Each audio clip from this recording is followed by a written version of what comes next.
Hi, I'm Greg from RVH Lifestyles. Here at our Kansas manufacturing facility, we customize these large heavy-duty trucks to pull the largest of recreational fifth-wheel trailers.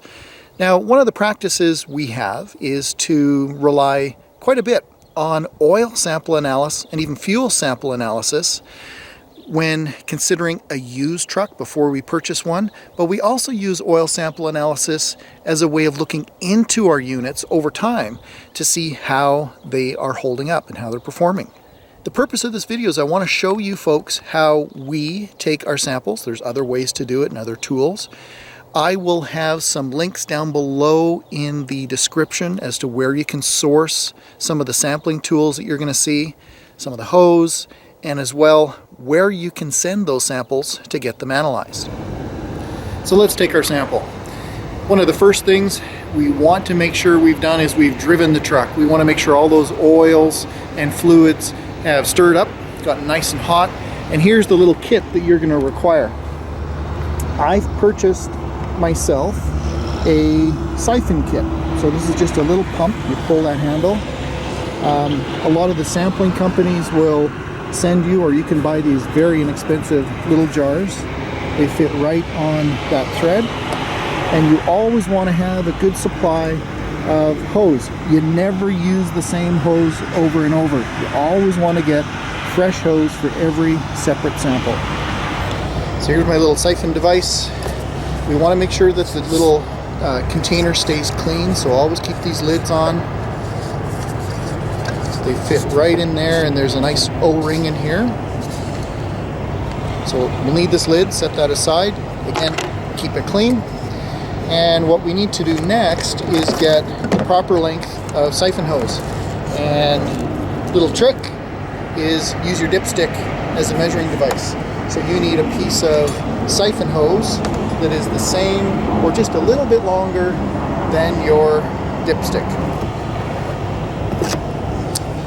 Go. I'm going to put my hose to the side again. Even keep your hose clean. You don't want to have any contaminants getting into that hose.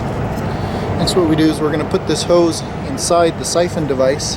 You need to unscrew the top cap a little bit. Put it in, and you can see the line went down just beyond there's an O-ring in here, and when I tighten this down, it seals that line, that hose in, so that now that doesn't come out. Now, really important, you want to pump this and bring the oil into this container, but don't let it get full. If you let this come up into here, it's going to pull the oil or whatever fluid you're testing back into this cylinder, and it's going to wreck it. Once you get contaminants in here, you can't clean them out. All right, we'll feed the hose down where the dipstick goes, and we start the pumping.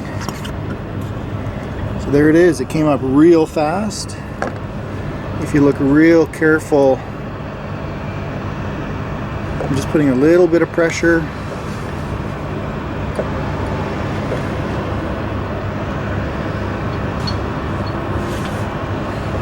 And there we go. We've pumped up all we need.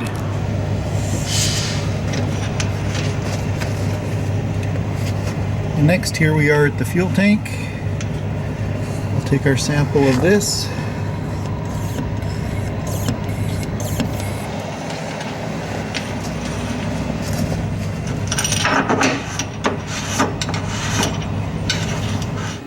So I have my two samples, fuel and oil. What I need to do is create my labels, and you want to make sure you record your sample dates, the total kilometers or miles that you've got on the unit, and also give it a unit name.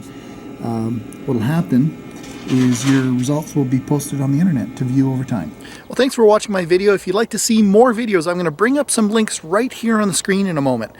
This is part of a series about oil sample analysis, and in particular fuel sample analysis. So if you'd like to see some other videos in this series that have to do with how that testing is done and how the analysis is done, I'll bring those up here on the screen. If you'd like to see more videos, I encourage you to subscribe to our channel. I'm going to put a link to that right here.